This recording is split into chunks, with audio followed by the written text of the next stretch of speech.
भारत की सरकार हिंदू नरसंहार को पलायन कहती है। जब तक अमरनाथ का इस्लामीकरण नहीं होगा, वासुकी नाग का इस्लामीकरण नहीं होगा, हमला ये ऐसे ही नहीं हो रहा था कि पत्थर मार के चले गए। तो स्टेट का संविधान है उसको बिगाड़ के रखा हुआ है, चाहे कोई भी पार्टी हो। बिल्कुल, कि हम हिंदू मंदिरों और मठों पे जो सरकारी नियंत्रण है उसे खत्म करवाएं। मुझे बताइए, मस्जिदें कौन चलाता है? मुसलमान। बातें जो है आपके सामने रखे, उसके बाद जो है सभी लोग जो है अंकुर जी को सुनने के लिए आए। हम अंकुर जी को सुनेंगे। एक बार दोबारा से मैं जो जयकारा लगा के मैं अपनी वाणी को विराम दूंगा। जयकारा वीर बजरंगी, हर हर महादेव। और सब लोगों को बधाई कि इतनी भारी संख्या में आप आज यहाँ पे इकट्ठे हो।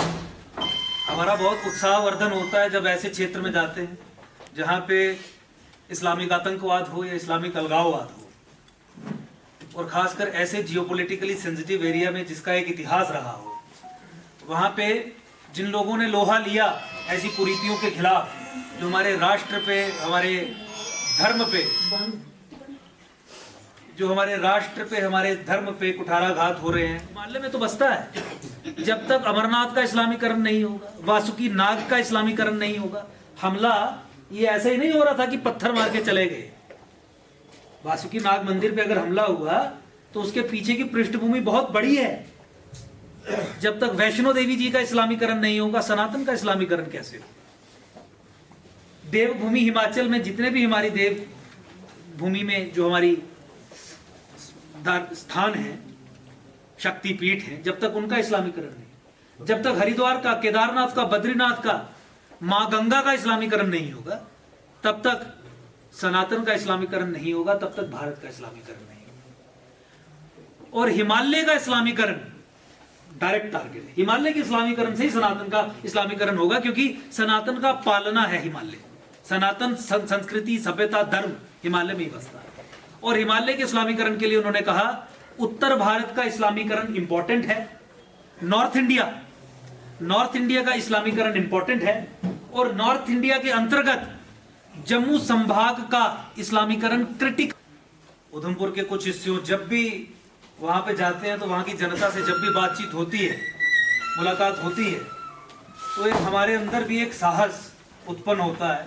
और जम्मू में रह के या देश के और कोनों में रह के हम भी अच्छे तरीके से इन सारी कुरीतियों के खिलाफ लड़ाई लड़ सकते हैं। आप सबका चेहरा मुसलमान है, यानी चीफ मिनिस्टर मुसलमान है, कैबिनेट में अधिक मुसलमान है, असेंबली में अधिक मुसलमान है, तो लोकतंत्र का पूरा चेहरा, जो पूरा रूप जो है वो मुसलमान है। तो हम पूरी विश्व को बता पाएंगे कि देखिए भारत की कितनी बड़ी विक्ट्री है।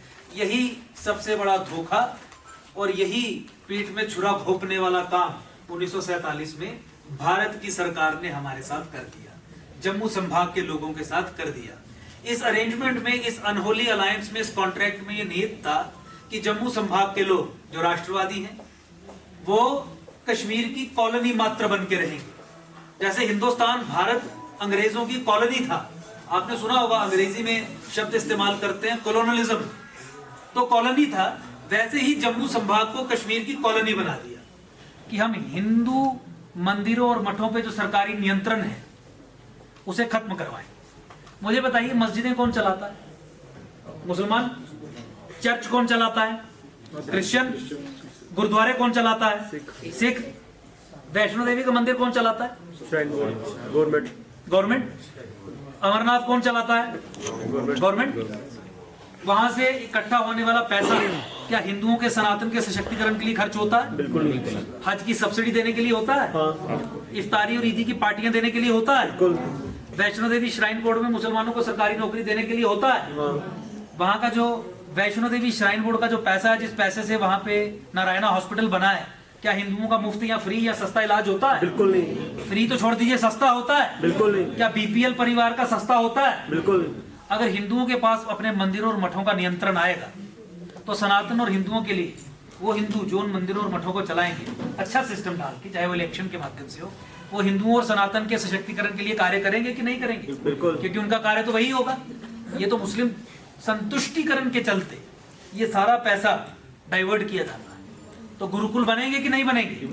गुरुकुल बनेंगे तो सनातन की मजबूती होगी कि नहीं होगी? तो सनातन का सशक्तिकरण होगा तो इस राष्ट्र का, देश का, हिंदुओं का सशक्तिकरण होगा कि नहीं होगा? बिल्कुल होगा। तो इसीलिए तीसरा संकल्प हिंदू टेम्पल्स का, मंदिरों और मठों का सरकारी नियंत्रण तत्काल प्रभाव से खत्म करेंगे। और साथ ही साथ ये हमने बहुत गूढ़ विचार करके और बहुत सिद्ध पुरुषों से चर्चा करेंगे। ये जो अनंतनाग में मार्तंड सूर्य भगवान का मंदिर है, इसे आप आम मंदिर मत समझिए। उन्होंने ये तय किया कि सनातन को ध्वस्त करने के लिए सनातन का नर्वस सिस्टम अटैक करना पड़ेगा। ये वो शक्ति केंद्र था, यहां से वो ऊर्जा उत्पन्न होती थी जो पूरे सनातन को ताप देती थी। उन्होंने इस ऊर्जा केंद्र को ध्वस्त किया। इस अंडरस्टैंडिंग के साथ हमने कहा कि जो ancient sun temple Martand temple Kashmir में है, श्री कृष्ण जन्मभूमि मथुरा में जो है, और ज्ञानवापी तीर्थ क्षेत्र काशी भगवान भोलेनाथ का जो मंदिर है जहां पे मस्जिदें ऊपर बनी हैं, उनको ध्वस्त करके वहां पे मंदिर ये 3 स्थापित करेंगे। ये भी हमारे संकल्प में एक संकल्प है। चौथा संकल्प, चूंकि हिमालय के इस्लामीकरण का मामला है, तो जितनी भी हिमालयन स्टेट्स हैं वहां सुनिश्चित करेंगे कि 100% जनसंख्या हिंदुओं की वहां पे हो। हिमालयन स्टेट्स का Jammu Kashmir, Himachal, Uttarakhand, parts of Uttar Pradesh, parts of Punjab, जो हिमालयन स्टेट्स है, नॉर्थ ईस्ट, आपका वेस्ट बंगाल के एरिया, दार्जिलिंग वगैरह एक्सेट्रा, वहां पे सुनिश्चित करेंगे कि सनातन मेजॉरिटी कैरेक्टर 100% मेंटेन रहे। और इसके साथ जुड़ा हुआ मामला, सनातन के इस्लामीकरण के लिए हिमालय का इस्लामीकरण, हिमालय के इस्लामीकरण के लिए उत्तर भारत का, और उत्तर भारत के इस्लामीकरण में जम्मू संभाग का इस्लामीकरण क्रिटिकल है। और इस्लामीकरण तो 90 के दशक से चल रहा है। कश्मीर का इस्लामीकरण 90 में हुआ ना, हिंदुओं को वहां से बाहर निकाल के 100% इस्लामाइज हुआ। और वो इस्लामीकरण फिर यहाँ की तरफ बढ़ा, जिसे आपने खड़े होके VDCs ने आपने मिलके लड़ा यहाँ पे, अभी भी लड़ रहे हैं, अभी भी चल रहा है, लेकिन और पलायन अभी भी यहाँ से लोग कर रहे हैं, in the absence of terrorism also in certain instances. तो हमने कहा कि उस राष्ट्रीय सुरक्षा का कि इशू का जवाब देने के लिए जम्मू कश्मीर का पुनर्गठन किया जाएगा। और इस पुनर्गठन में जम्मू संभाग, यानी जम्मू संभाग के 10 जिले, उन्हें कश्मीर से अलग करके एक इंडिपेंडेंट राज्य बनाया जाएगा। और कश्मीर संभाग को 2 हिस्सों में तोड़ा जाएगा, 2 केंद्र शासित प्रदेशों में। कश्मीरी मुसलमान के हाथ सत्ता नहीं सौंपनी है, या कोई भी अरेंजमेंट, जिस अरेंजमेंट में सत्ता कश्मीरी मुसलमान के पास हो यूनाइटेड जम्मू कश्मीर में, वैसा अरेंजमेंट एक्सेप्ट नहीं करना है। तो हमने कहा 21 के सेंसस के आधार पे करवा दो, नहीं करवाया तो अब सॉल्यूशन एक ही है कि जम्मू कश्मीर का पुनर्गठन हो, जम्मू संभाग अलग राज्य बने और कश्मीर को 2 हिस्सों में तोड़ दिया जाए। एक हिस्से में केंद्र शासित प्रदेश बना के उन हिंदुओं को स्थापित किया जाए जिन हिंदुओं को 90 के दशक से वहां से बाहर निकाला गया था। उनके साथ फौज के लोग और हिंदू भी हम डालेंगे वहां पे, क्योंकि हो सकता है वो सारे लोग वहां पे स्थापित ना हो, सेटल ना हो, लेकिन राष्ट्रीय सुरक्षा के दृष्टिकोण से सनातन के हिमालय के इस्लामीकरण में कश्मीर का इस्लामीकरण अगर हो गया है, तो क्या उस इस्लामीकरण को वापस रिवर्स नहीं करना है? तो रिवर्स करना है तो वहां पे कश्मीर के अंदर एक जियोपॉलिटिकल स्ट्रॉन्ग हिंदू गढ़ स्थापित करना है कि नहीं करना है? हिंदू गढ़ स्थापित वहां पे होगा तभी तो इस्लामीकरण रिवर्स होगा। तो ये उस दृष्टिकोण से भी, केवल ये नहीं कि कश्मीरी हिंदुओं की डिमांड है, राष्ट्रीय हम हिंदू मंदिरों और मठों पे जो सरकारी नियंत्रण है उसे खत्म करवाएं। मुझे बताइए, मस्जिदें कौन चलाता है? मुसलमान। चर्च कौन चलाता है? क्रिश्चियन। गुरुद्वारे कौन चलाता है? सिख। वैष्णो देवी का मंदिर कौन चलाता है? गवर्नमेंट। अमरनाथ कौन चलाता है? गवर्नमेंट। वहां से इकट्ठा होने वाला पैसा क्या हिंदुओं के सनातन के सशक्तिकरण के लिए खर्च होता है? बिल्कुल नहीं। हज की सब्सिडी देने के लिए होता है? हाँ। इफ्तारी और ईदी की पार्टियां देने के लिए होता है? बिल्कुल। वैष्णो देवी श्राइन बोर्ड में मुसलमानों को सरकारी नौकरी देने के लिए होता है? हाँ। वहां का जो वैष्णो देवी श्राइन बोर्ड का जो पैसा है, जिस पैसे से वहां पे नारायणा हॉस्पिटल बना है, क्या हिंदुओं का मुफ्त या फ्री या सस्ता इलाज होता है? बिल्कुल नहीं। फ्री तो छोड़ दीजिए, सस्ता होता है? बिल्कुल नहीं। क्या BPL परिवार का सस्ता होता है? बिल्कुल नहीं। अगर हिंदुओं के पास अपने मंदिरों और मठों का नियंत्रण आएगा तो सनातन और हिंदुओं के लिए वो हिंदू जो उन मंदिरों और मठों को चलाएंगे, जिनको यहाँ की एडमिनिस्ट्रेशन जो है वो प्राइज देती है, और मैं वहाँ जाके उनको टेररिस्ट बोलता हूँ तो मुझे पुलिस वाले बुलाते हैं और वहाँ हरास किया जाता है। सर, ये चीज़ें वो चीज़ें हैं। हमने तिरंगा रैली निकाली, हमें तब रोका गया। हर एक चीज़ के लिए जहाँ हमारा हक था, हमारा अधिकार था, हमने आवाज़ उठाई लेकिन हर चीज़ के लिए हमें रोका गया।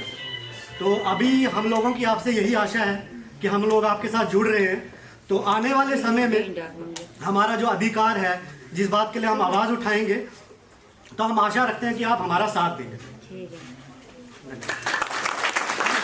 आया क्योंकि हम एकजुट जम्मू कश्मीर नहीं चाहते थे, एकजुट जम्मू ही चाहते थे। इस पृष्ठभूमि जहाँ स्टेट ऑफ इंडिया, कश्मीर, उनका ये अरेंजमेंट और फिर जम्मू संभाग की वो जगह, तो एकजुट जम्मू चाहते थे। हम चाहते थे कि जम्मू संभाग का सशक्तिकरण, हम चाहते थे कि हिंदू नरसंहार जो 1990 में शुरू हुआ, भारत की राजसत्ता आधिकारिक तौर पे हिंदू नरसंहार को रिकॉग्नाइज करे, उसे माने कि ये नरसंहार है और फिर इफेक्टिव कदम उठाए। लेकिन आप ये सब लोग जानते हैं कि भारत की राजसत्ता ने तय किया, सरकारें कोई भी रही, कि जम्मू कश्मीर में हुए और हो रहे हिंदू नरसंहार को भारत की राजसत्ता नरसंहार नहीं मानेगी। आज भी भारत की राजसत्ता, भारत की सरकार हिंदू नरसंहार को पलायन कहती है। ये शर्म की बात, क्योंकि जिस दिन भारत की राज बताऊंगा कि उन्होंने तय किया और ये अंडरलाइन किया कि कश्मीरी मुसलमान के हाथ में ही जम्मू कश्मीर की सत्ता सौंप के जम्मू कश्मीर के अफेयर्स को चलाना है, और भारतवर्ष को या हम हिंदुओं को ये बरगलाने का प्रयास किया गया कि देखिए ये आवश्यक है, ये जरूरी है। और ये जरूरी इसलिए है कि 1947 में जब उस कमेटी का नाम है सचर कमेटी, वो एक रिटायर्ड जज थे और उन्होंने कहा कि मुसलमानों को मजबूत करने के लिए क्या क्या सिफारिशें हो सकती हैं, सरकार को हम सिफारिशें दें। तो उन्होंने कई सौ सिफारिशें दे दी। कांग्रेस ने मुसलमानों को खिलाया कि देखिए तुम्हारे लिए कितना कर रहे हैं। आप ये जान के हैरान हो जाएंगे कि सिर्फ मुसलमानों के सशक्तिकरण के लिए सचर कमेटी जो कॉन्स्टिट्यूट की थी, सिर्फ मुसलमानों के सशक्तिकरण के लिए, ये सेकुलर देश है ना, कहते हैं सेकुलर देश है, केवल मुसलमानों के सशक्तिकरण के लिए, धर्म के आधार पे, गरीबी नहीं, धर्म के आधार पे लोगों के सशक्तिकरण के लिए जो कमेटी गठित की गई थी, उस कमेटी की जो रिकमेंडेशंस थी वो 2014 आते आते कांग्रेस इंप्लीमेंट नहीं कर पाई। नरेंद्र मोदी की सरकार ने, और नरेंद्र मोदी ने 2014 से 2019 के बीच सचर कमेटी की तमाम रिकमेंडेशंस को मुसलमानों के फेवर में इंप्लीमेंट किया। Shem Shem Shem. Ministry of minority welfare की वेबसाइट है, उस वेबसाइट पे एक पीडीएफ डॉक्यूमेंट अपलोड किया सरकार ने पीडीएफ डॉक्यूमेंट